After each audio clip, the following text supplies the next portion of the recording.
Welcome to GoldBoys Live, presented by Pickett Sports, Sleeper Picks, Hall of Fame Bets. Brad Thomas, Brian joining us today.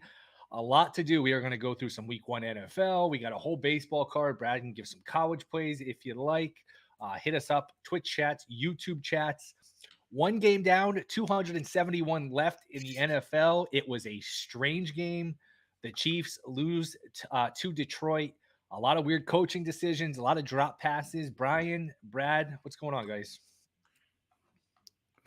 Not much. I think we were just talking about a little bit before the game that I think a lot of people that I've seen out there on Twitter or other streams have been saying that was a bad game because they lost this bet or that bet. But good start to the season. That was a really weird game, but I actually enjoyed watching it. It was nice to have football come back. It was really nice to have football back. I missed an entire 2 quarters because I had volleyball. And it's like, why would they set volleyball at 9:30? Like, either make it really early or really late. Like, I was watching the game, had to stop watching the game. And while I'm playing, obviously I'm not thinking about the game of volleyball right now. All I'm thinking about is Jahmyr Gibbs. Is he going to catch any passes? So, but I was excited. Like, regardless if the game would have ended 3-6, I would have been, it wouldn't have mattered. Super excited just to have it back and to be able to watch the NFL. I love college football, but the fact that you get good football on a Thursday, oh man, it's such a good feeling. Yeah, I think Gibson is limited snaps, limited touches. He looked good, except for that one slip that Will was talking about before the show. But Very strange. I mean, just such a strange game to begin with all the, I don't know, all the drop passes, the strange coaching decisions. It just didn't have any flow. I don't know if this is the preseason. These teams don't play in the preseason anymore. It was just an odd game. And usually you give the ball to Mahomes at the 45-yard line where all he needs is a field goal to win. Like, you're not going to get the ball back. But that was just – and penalties killed that too. I mean, you just kept going backwards. Right. But play calling was kind of weird. Like, they get him to jump off sides, and then they don't hike the ball. So, like, if you're going to make the crazy play, you have to execute the main part of it, which is getting the free first down, and they didn't do that. So, and they had all their timeouts. And Campbell, if you give him the ball back down 1, he's just going to run it 3 times. And if you stop him, you get the ball back down 1. 4th and 25, he goes for it, and he almost get it. Like, that ball could have been caught. Detroit's running fake punts. They're being super aggressive. But then there was one time where they punted from like the +40 on 4th and 2. Yeah, so I thought it was strange that Dan Campbell went for inside his own 15 freaking yard line, and then later in the game they're in that no man's land. And it's like 4th and 2. I'm like, oh, you got to go for this, right? And then they punted. I was like, how do you make that 4th and 2 call inside your 15 and you don't stay aggressive? I mean, it worked out. They won, but if they lost that game, that's one of those things where they're going to call back and be, how could you change the whole drive with a fake punt and then get a touchdown out of it and then not go for it in no man's land? So it worked out for him. But yeah, it was a weird aggressive play calling, a very selective aggressive play calling. Interesting baseball card today. Just quickly, we do have a day game. I like the Diamondbacks with Gallen going. He's probably out of the Cy Young mix, but that game starts in like an hour, so just want to get in there. And we'll probably not do much baseball with all the NFL, but I did fade that Dallas Keuchel. I took the Mets first 5 team total over. There's lots of ways to play. Keuchel's one of these guys with Wainwright where you just figure out a way to fade him. So those are the baseball picks. Again, I don't know how much baseball will do, but does this change how you feel about either team? Lions now +100 at DraftKings to win the division. Lions, so Lions +100, and the Chiefs still -130. Again, that was not a great team. Kansas City put out last night. That was just, man, they missed Kelsey. They were fine defensively. They really only gave up 14 points, but that offense, man, there was anything. Would you be concerned about Kansas City? Any bets you'd make on this? I'm not concerned about Kansas City whatsoever. Like, the entire game, it kind of felt like a game that didn't really matter. Like, and I don't want to say it doesn't matter to Kansas City. Like, I'm not using that as an excuse. What I'm saying in the grand scheme of things is repeating as champions, this game is just a small blip on their big picture idea. Like, try new things, try to get the ball into Kadarius Toney's hands, and that worked out really well too. Yeah, but I mean, the good thing for them is it's only up from there. Like, he had a lot of target share and played as bad as you possibly could. So the only thing I would say is, and we talked about this, I think I mentioned this with you yesterday, Brad, is like Mahomes, this is his 6th year in the league. He's 5 for 5 in terms of making AFC championship games all at home. Like, it's the NFL. It's some year, at some point you're just running into a year where it doesn't fire and things don't work out and injuries or bad luck, whatever. And I'm not ready to go there yet. Look, if Tony catches the ball, they win, and none of us are talking about that. But it has creeped into my mind, like maybe they just have a year where they win 9 or 10, they don't win 12 or 13, and like they lose in the first round. Maybe like eventually the ball just doesn't bounce your way. It's hard to do it year in, year out. Just go to the conference. Yeah, and it gets hard. It gets harder when you have $500 million in the books for one player too. It's like not again. It's like it's one of those things where it's got to happen at times. But yeah, you have to really hit on your your lower budget or draft pick kind of guys. You can't rely on bringing in some big name when you have those kind of contracts out there as well. It is kind of funny. It is kind of funny. Like I've been a Kadarius Toney hater ever since. Like I just feel like there's a reason it didn't work in New York, right? And then like dude misses practice, dude doesn't play games. Now he goes out there, gets his chance to be the guy because there's no Travis Kelce and sucks. Like it's just like it's all starting to make so much sense. Here's the thing too: when you're Kansas City, you always have to play a first place schedule. You're always in prime time, which means hey, short week the next week. You're playing all the first place teams. I don't know. Again, would I be shocked if they're like 12-5, 13-4, and like this is all a distant memory? No, but I also, it has crossed my mind. Somebody in the chat, D Holmes says, I don't know, man. I don't think KC makes the playoffs this year. Like again, that's probably an overreaction. Let me look at the odds. Poison of week 1 football games. That's what this is. Poison. I'm happy Kansas City lost because hopefully after the end of this week, I get a better price on them to win the Super Bowl. Let's see. Yeah, I don't think they're going to do that. I don't think they're going to give you that. No, because the books are dumb. Yeah. My biggest regret is like I know on this show I talked about I might have talked about for like 5 whole minutes about talking about how can you not bet the under 700 for Tony, like Tony's like season long receiving yards, and he was active week 1. I was watching that game. I was like, man, they pulled that line after like a week or so, and I was like, I'm really mad I don't have action on this. Not just because I think it's a good bet. How fun would it be to have action on his season long line and watch plays like that? Like it would make the game more enjoyable rather than just getting frustrated. So at DraftKings, Kansas City -300 to make the playoffs, but they're not offering you a no, which I think is interesting. That's unusual. These other teams, they're offering a yes and a no for all the teams, but Detroit is, let's see. So Detroit, the no is +205, so they're favored to make it. And hey, if you have Detroit Lions future season win total division, that's a big one. I had them to make the playoffs. I think. Yeah, because that's when you expect to sort of lose, and hey, the rest of the schedule is easy. Now you got one you didn't expect. You got all your home games. Now you're in a good position to probably get 10 or so wins. Again, it's week 1, but we can't just say, hey, let's see what happens in 6 weeks. Like we're doing a show now. You got to react to what happened now. So I don't know. It's interesting. It's definitely interesting. Do you think this is a cheap price on -130 either of these teams to win the division? Like, you think it's worth jumping in now, -130 to win the division for the Chiefs? I don't know. I would prefer just to, like, I know you said it's not a wait and see podcast, but I wait and see Kelce. Like, if he misses another week, they have another difficult game. Who they play, the Jags next week? Like, I think it's they can start the season 0-2, and then. Like, what's the point of betting it unless you like? What's the point of betting it now?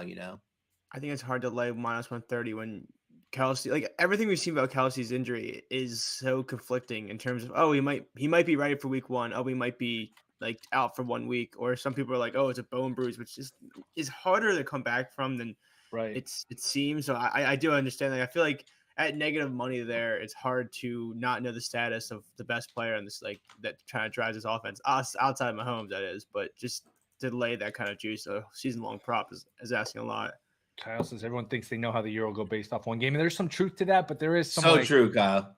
No, but I would say I'm saying I don't know what's going to happen. Like I could see a scenario where you run into a year where things don't click, and I'm not saying it's going to happen. I'm just like it has crossed my mind. D Holmes says no, don't, Kyle. There was a good point in here. Mahomes will be fine, but they don't have a ton of wiggle room for injuries. That I agree with. They don't have a ton of wiggle room for injuries, but like if the Chiefs win that game, like the Chiefs lost by 1. If the Chiefs win that game, we're having a whole different conversation saying the Chiefs won by a field goal. Yeah. The way they played, if the Chiefs played the way they played, won that game by a field goal, we're saying, wow, Mahomes can absolutely do it, blah, blah, blah. And we're not discrediting like the weapons they don't have. It's just, I just think that we are in the overreacting territory where that they still played pretty solid for not having what they had. I know NJC's happy. NJC. I was at the Lions training camp versus the Jags, and Lions fans, man, they have so much expectation. I just hope they can win a playoff game for you, my man. Yeah, I don't. genuinely don't. mean that. I really don't. I mean, I have him future, so I guess I do. But I am so mad that they didn't use Gibbs more. What is the point of picking this guy 12th overall, going on this media tour about, hey, we're going to use this guy in ways you wouldn't even believe, and then you give him a handful of carries, a couple of passes, and that's it. What was the point of picking him so high? Stupid. Dude. You know what? It feels a little like Zeke and Pollard. Remember that the past couple of years where, like, why doesn't Pollard get more touches? Why don't it's starting to feel like that where it's like I don't get what's going on. You know what's funny too? Like, sorry, Brian. All of the Zeke, I'm sorry, excuse me. All of the Gibbs truthers, like long term, he's going to be good. Long term, he's going to be good. And they're like comparing him to Alvin Kamara. The dude was on the field for 27% of the snaps in week one. 27%. At least Alvin Kamara was on the field for 53% of the snaps in week one. Like, oh my God. I said it. I said it. Campbell's the kind of guy to buy a brand new Ferrari and still drive the Honda Civic to work. Strange. Yeah, I think the biggest thing with me is this whole talk all off season or all week has been, oh, like, don't worry about Gibbs because it's not him versus Montgomery. We're going to use him in so many different ways, like receiving and this and that. And outside of St. Brown, he lined up wide like 3 times. That's it. Yeah, like outside of St. Brown, there was plays where Goff was making really good throws, and people just weren't. Their receiving court outside of St. Brown is really not that good. Like Reynolds made some great plays, but I was surprised that with some of these other 3rd, 4th, 5 slot receivers underperforming yesterday, that they didn't even try to run a single route with him that was, across the line of scrimmage. They really kind of, that was the thing I was not super concerned with the lack of work out of the backfield, but they talk about this Swiss Army knife they have, and they didn't even try to like take it out of the sheath. Well, I wasn't far off with my assumption that he would run for 70 yards.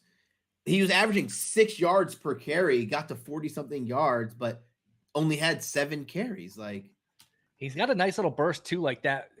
I don't know. Did we talk about this on there or off the air? I think I gave it out, but I had Gibbs to score the first touchdown for not an insignificant amount of money. And if he doesn't slip, he walks into the end zone. He's got that nice little burst. Like, he's got some juice. The only thing I thought of is, hey, we picked him so high. We don't want to run him to the ground early. It's a long season. But again, picking a guy, no, that's dumb. I hate that philosophy. Yeah. I think there's a lot of draft capital. There's a happy medium, like you just said, Brad, like 53%. Like, there's a happy medium between not giving a guy 40 touches and giving more than 9.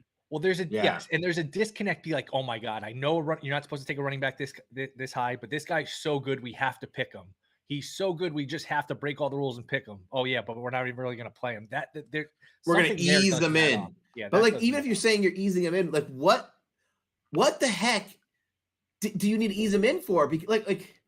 Is he not getting it in practice? Like, he's a football player. Security, something. And just Lions need to go get Mike Evans. Jones is washed, and he says Gibbs is going to be a problem in the league if the Lions use him right. I totally agree with that. I actually thought about Mike Evans. Could he go to KC? KC, the Jet? Like, we don't see a lot of huge blockbuster in-season trades in the NFL. Do you think Mike Evans is a guy that could get traded? You're close to that. Oh, yeah. I think so because like homegrown talent, the Bucs have thrown big contracts at aging receivers. And so there's no reason why they shouldn't be able to pay Mike Evans. Like, it just feels disrespectful. And if I'm him, if I'm Mike Evans has gone through the shit with this team and they don't pay me, I'm not playing a single snap. Yeah. Should we move on to week? Anything else week 1? You guys want to, or anything else on this game, or should we get into some week 1 stuff? I have some props already in for week 1. I'm excited. I mean, I'm not saying I have to like talk about them, but if we're going to talk about week 1, I do have 3 bets already in. Let me throw this. Let me phrase it this way: what is one game you want absolutely nothing to do with? I have no feel for this game. Side total, like this is a stay away for me. I think it's Ravens Texans. I don't want CJ Stroud on the road, but I don't want to lay 9.5. To me, Texans Ravens, I want no part of. How about you guys? I'm on that game. Who do you got? I actually put it in a parlay. I put my fair number at 6.5 for the Ravens, but it's not like where I thought that I should take the points. When I set that total, my confidence level is pretty low. So I parlayed minus 3.5, which gives me an extra 2.5 with Seattle money line. So you think? So how did you play it? You took the Ravens minus 3.5.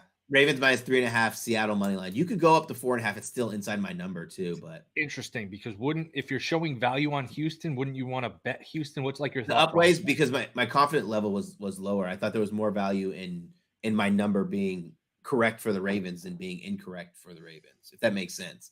like if I have this as a 7-point win for the Ravens, that has a possibility to get bad. I don't want it to be 14 points. And I was like, well, damn, I was so right. The Ravens wins by whatever. And I go the other way. And then I couldn't get enough value on going the other way in terms of the pricing. The pricing was kind of protected. I think it was like minus 350 for me to go the opposite direction to for the alt line that I wanted. So I ended up going the other way. And I guess I'll back that up a little bit more too. I was a little afraid of my number as well with rookie quarterbacks in 2021 in week 1 were 0-3 against the spread. Yeah. There were no rookie quarterbacks started week 1 last year. So it's hard to tell, but this is a Texans team that doesn't invite a lot of confidence in me betting on them. They were dead last in EPA per pass, EPA per rush, dead last in EPA defense. So like for them for me to put hard-earned dollars on them, even getting them at 14, it was still something I didn't want to do. I know a lot of people like their defense, think they're going to be better on D with Ryans and some of the guys they drafted, and like they think. I think they'll be better on D, as we look at the entire season. Yeah. Week 1, I think that's week 1 on the road, rookie quarterback. Right. I didn't want to put money on it in that way, even though I felt my number was that number was a little high, but the number did open at like 7.5 anyway, and it got bet all the way up to 9. Yeah, it's been hanging around the key number. 10 was, I think, the highest it got, and then some pro money buy it back down to 9.5. Maybe because I don't know, is Beckham already hurt? Like if Baltimore is integrating this new passing system, so when you rethink your offense, maybe it takes a little while for that to gel to get it started. My problem is I didn't put that much. I didn't have Beckham impacting the number that much for me. Right. But the offense that they're implementing is a simple system. That's why I liked the Ravens this week. Tom Monken, if he could do it with no good wide receivers and Stetson Bennett at quarterback, I'm pretty sure he can make it. He can dumb it down. But what also I like too is this is going to be contradictory to what I said about J.K. Dobbins long term. But J.K. Dobbins is actually healthy. I want to take his rushing over. That number got freaking absolutely obliterated. So I didn't. What's it at? Is it? I know Gus Edwards is like 30.5. It's like 64, 60 something. And then I think Lamar's 50.5, and I think Lamar has a good game on the ground as well. I just think the only thing that's scary is we're kind of talking about things getting out of hand. I feel like sometimes if in bigger leagues, like Lamar tends to run a little bit less, but at the same time, he just is such a dangerous threat that I was looking at his 50 rushing yards in that game. I think Lamar Jackson just is so deadly on those keepers and RPOs that I don't know how he doesn't get a good amount of yards on the ground against this Texans team. We ignored you, Will. We ignored your initial question, though. I'm used to it. by now. No, I was like, you were talking about games that you started by saying like that was Will's. I have mine. Yeah, what's yours, Brian? I want to know what yours is.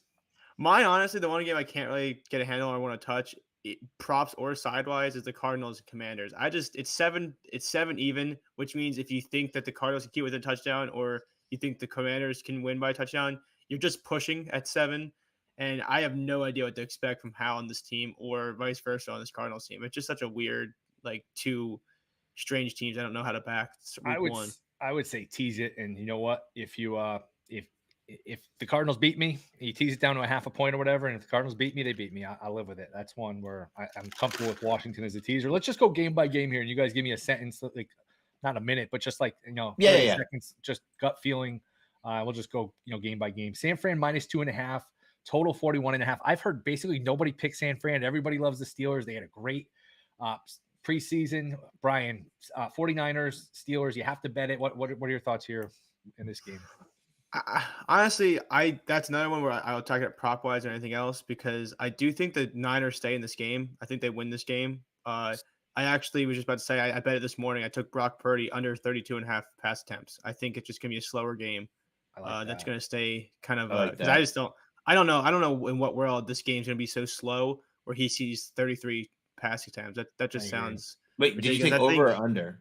Under. Oh, the under. Okay, plus, coming off an injury, you don't want him getting hit a bunch. Off the shoulder. Yeah. That's a good play. I like that angle. I also just think that, it's minus 135 on FanDuel. But I just think, too, is the only way I think he gets past happy in this game is if the Steelers make things a 2-score game early, which just doesn't seem like the case. It seems like this game will be slow moving and close. Yeah. Anything for you on this one, Brad? I maybe Pickens over. receiving yards. The 49ers were like top 5 worst in yards allowed through the air. And that's kind of like that stat is kind of a little weird when you say it like that because the 49ers just had such great run defense. They knew that the best way to beat the 49ers was through the air. So what do you guys think wins? San Francisco. Okay. I think San Francisco close game. I think the 2.5's pretty close because I do think the Steelers will keep it within distance. Tampa, Minnesota laying 5.5. I think Minnesota will be better on defense with Flores. I don't really want to lay points with this defense. I don't like this Tampa team. This is a pretty easy pass for me. You guys have any thoughts on this game?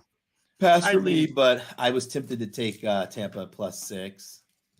Yeah. I don't really have I guess you can put this one in my. I don't really have the feel for. Just two weird matchups here.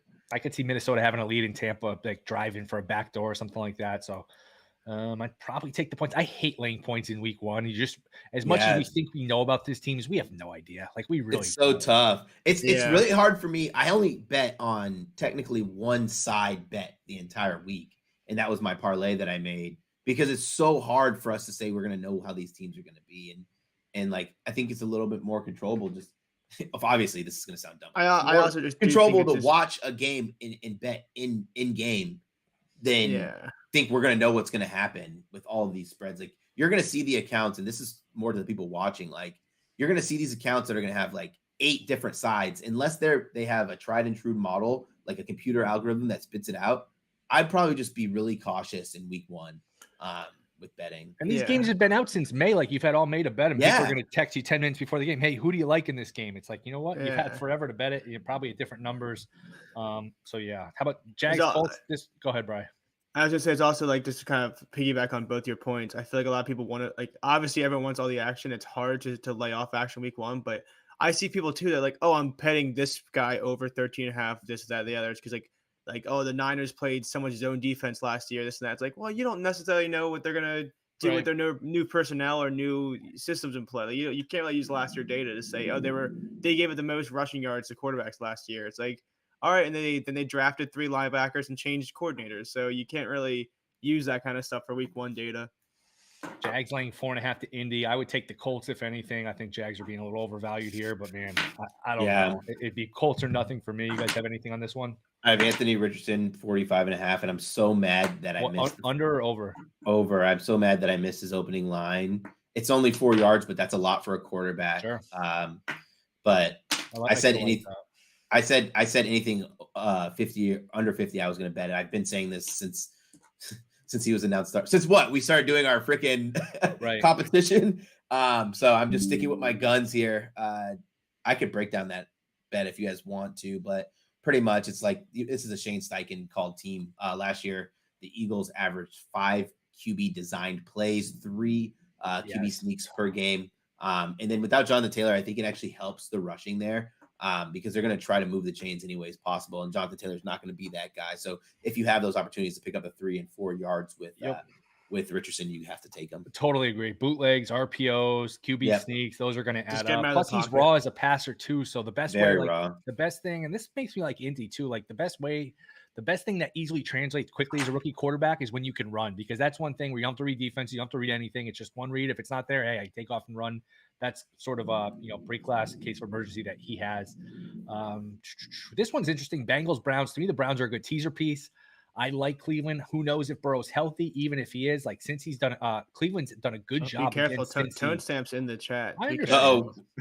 Cleveland's played well against him. Stefanski's done well against his defense. I like this prop too. Burrow under 9.5 rush yards. How much is he going to run coming off that calf injury?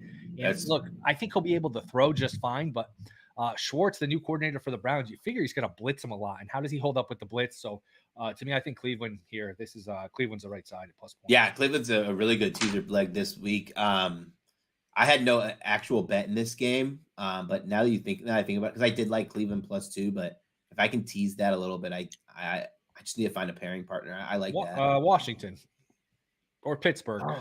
Washington, yeah. I mean, if the Cardinals lose if the Commanders lose to the Cardinals week 1, that's just something you just take on the chin. That's a great way of putting it. When you make these bets, you know what? You got to be willing to, hey, I made a good bet. If it loses, it loses. Yeah. Blitzing Burrow's a bad idea. Yes, Burrow has always killed the blitz, but yes, it's a good point by Tone Stamp, but again, the calf injury. We're going to see if he can extend plays, and we'll see how healthy that calf is. I think they get home a lot on the blitz there too. I didn't look at the number, but I would look at Nick Chubb rushing yards too. It's going to be his backfield. Some changes on defense there for the Bengals. I just don't want to go too heavy. Like it's probably going to be in like the 70s, 65s. Right. No, Brad, you mentioned that too. I'm glad you mentioned Nick Chubb. I was looking to attack Nick Chubb in a different way.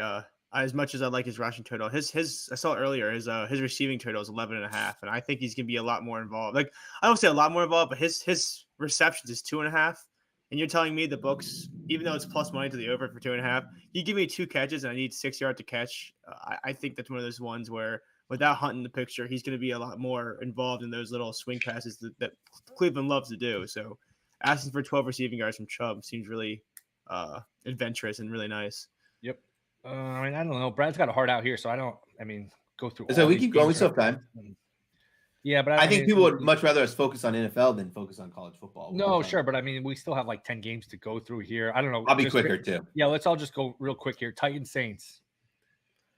Give me Olave props. I like Olave over 60. I think he's at 61 now, 61.5. I like Olave.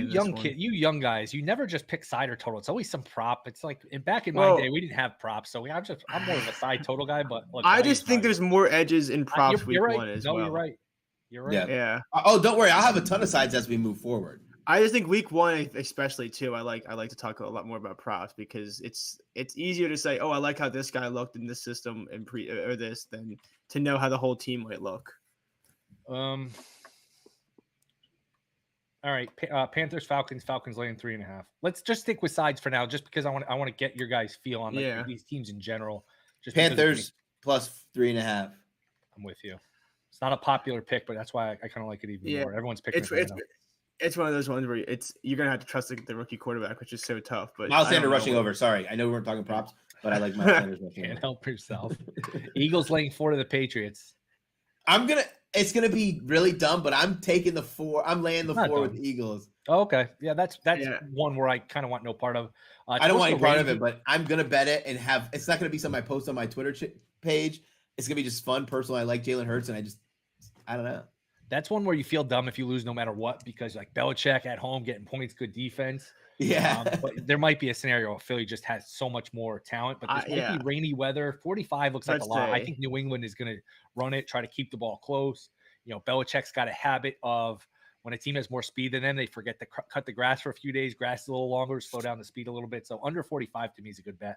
I bet that closes like 43.5, something like that. Yeah, I like the under there. I also think that it's one of those things where if you think the under is going to be going, a lot of times you flock to the underdog. But if it is a rainy day and it comes down to what team can outrun the other, like the Eagles' offense is so built for the run that if they have to play a ground game, right? I feel like they have the ground game, and then they have Dallas Goedert. That's so good in the screen and intermediate game where they can play these short offenses and just get so much yards after the catch or big plays. It's tough to compete with.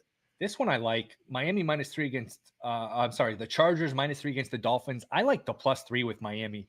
To me, if you're going to ask me, hey, what are 2 teams that are just dead even in the league out of the 32? Miami and the Chargers, to me, is a coin flip. The game's in LA, but their home field's not worth very much. No. To me, like the Chargers play nothing but close games. They play weird games. They're always missing kicks or extra points. To me, this is a total coin toss game. I don't see the 3-point difference between them just in terms of the power rating. I know Miami's beat up a little bit, but I would take Miami plus the 3. What do you guys think about this game? I'm pretty much Miami all season getting points versus almost everyone. So Miami plus the 3 for me. Yeah, I think people forget that Miami is actually like a good team. I don't know. I think Tua kind of became a meme last year a little bit with his injuries and like how things were handled, but when he was healthy, that team was fantastic. So I definitely lean for the most part. This is one thing I've heard a lot, like for NFL content that I disagree with. As long as Tua is healthy, when he was healthy last year, he had some stinkers. He had a bad game against the Chargers. Go look at his numbers there. He was awful. Green Bay, he threw 3 interceptions in the second half. There was a San Fran game. He was bad. He had some bad games when he's healthy. So like, I agree they had some monster games against bad defenses, but I just don't pencil into it as just like being this elite player if he's healthy. So that'll be interesting to keep an eye on. Seahawks, Rams, boy, this is a tough one to call. No cup. Seahawks tough at home, laying 5. That's a lot of points in a division game. A lot of points. Taking it. I don't love it. I think Seattle probably wins, but that 5's a lot. Seattle beat them twice last year. One was an overtime game, and I think Both the other close. one was what, by 3. Yep. Yeah, I ended up just taking their and money no line Stafford there. in either one of those games. No Stafford in either one of those there. But I'm just gonna have to take the money line there with Seattle. I do worry a little bit. Kenneth Walker popped up on the injury report there, but I have confidence in Charbonnet a little. Me too. And there was some stale lines that was to score the first touchdown too, like 13-1 at some books. He's moved now. I think JD gave it out, but that was such a funny statement. It was like I have confidence a little. Yeah, like, that was. It was like funny when I said that. Yeah. So you talk about earlier, Will, games to stay away from this that. I don't know. You give me division games week 1 more often than not. I'll lean just to say, hey, I'll watch the game and have some fun, maybe something live. But it's so tough to back. We just saw what Patrick Mahomes went through with having a bunch of JV players on his receiver core, and that Chiefs defense is still a lot better than this Niners defense. I think that this is going to be a fun game for the Seahawks because this Niners secondary has gotten the Rams secondary has gotten a pretty bad now. So yeah. Packers Bears, man, you missed there were some threes out there on Green Bay plus the 3. If you can find a 1.5 or you can find a 6.5 point teaser, to me, Green Bay is a good teaser leg. I just don't know how you know about Love. So to me, this is a pretty easy pass. And if you want to put, I revert back to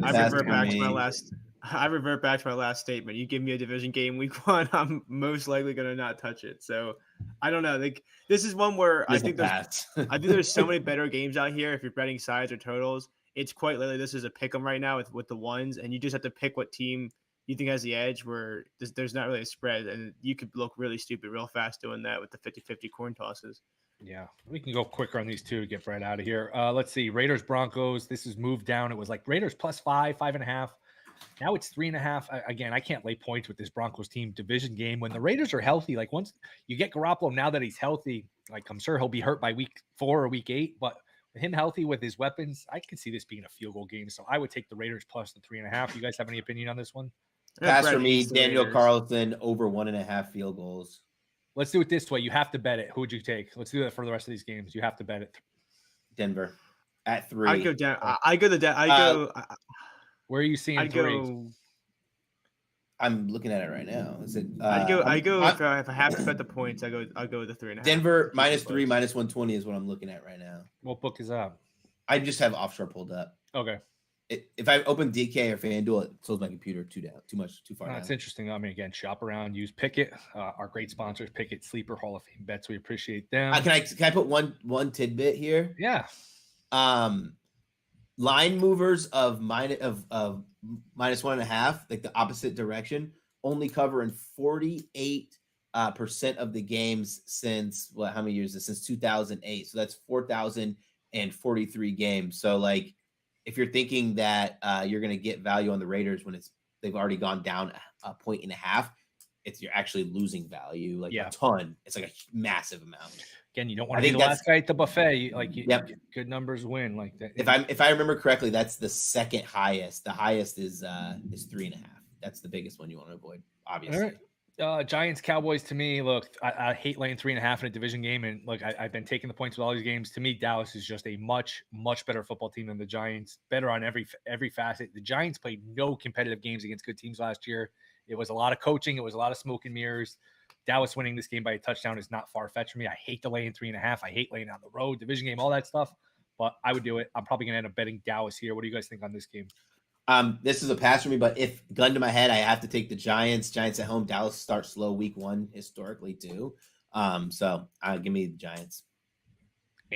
Wrong. Losers. They're going to suck this year, I think. Give me the under 46. Can I do that? Yeah, sure. Yeah, that's actually a good one too. Yeah, divisional game week 1. So that's that's a good one. Yeah, Giants are an under team too. The entire thing. Yeah, I know. You guys passed on everything. I know. But hey, look, it's week 1. No, I just bet. I bet on every game. No, I just meant it was funny because I'm like, give me the under. And you guys, that's a good. You guys have just like reinvented the wheel. It's like there's 4 things over under Giants or Cowboys. Shit. Oh shit. We keep it unders. Yeah. Keep in mind weather too. We're supposed to be rain in the East Coast, so Giants games, Jets games, Patriots, Jets games supposed to be sloppy. Usually, rain doesn't affect it too much. We didn't talk about Jets yet, did we? No, I mean that's Monday, so we can do that one Monday. We'll be back. We'll leave them wanting more. I'll just say let's talk about good lines and talk about props. talk about rain. Lock this in. Give me Josh Allen over 35.5 rushing yards. I love that for Monday Night Football. 35.5. I would check that weather too. That New England weather is pretty like weird where it like 3 days that it can change the forecast. Yeah. I would be worried about prime time, big game. Usually quarterback going to run a lot. Allen has made some comments. Hey, I know I can't run like this forever. I got to ramp down my running. So that would be my That's my only concern. But he said that last week. He said that last year. And if you remember last year, he said that all off season. And then week 1 is that one play where he jumped like 40 yards and got hammered into the ground. And I remember watching that, being like, because I remember I took his under last year because I was like, oh, he kept talking about how he's got to protect his body, and then he swan died over a linebacker, and I was like, what are you doing, man? But remember, he hurt his elbow middle of the season. Now I don't think he's hurt it running, and he was like, maybe he's like, hey, I wasn't 100% second half of last year. Let me be careful. Let me be healthy for the end of the year. So keep that in mind. Season long props, just game to game, but that should do it. Again, baseball, I'm on the Mets. I'm going to take the Diamondbacks in this game that's starting a little bit. Fading Keuchel every way you can. Mets to score in the first inning, you name it. So I gave out some picks there. So Brad, Brian. Let me give one pick. One college football pick that I didn't give out yet. I didn't talk about yet. Line dropped 3 yards lower than my number. Adonai Mitchell over 40.5 receiving yards for Texas. That'll do it for me. Boys, we appreciate it. Pickett Sports, Sleeper, Hall of Fame bets. This is the perfect time of year to get involved with all of them. So check them out. We appreciate them. We appreciate you guys in the chat. We will be back Monday, 1 o'clock Eastern with our regular show. Good luck on all your plays. See you Monday.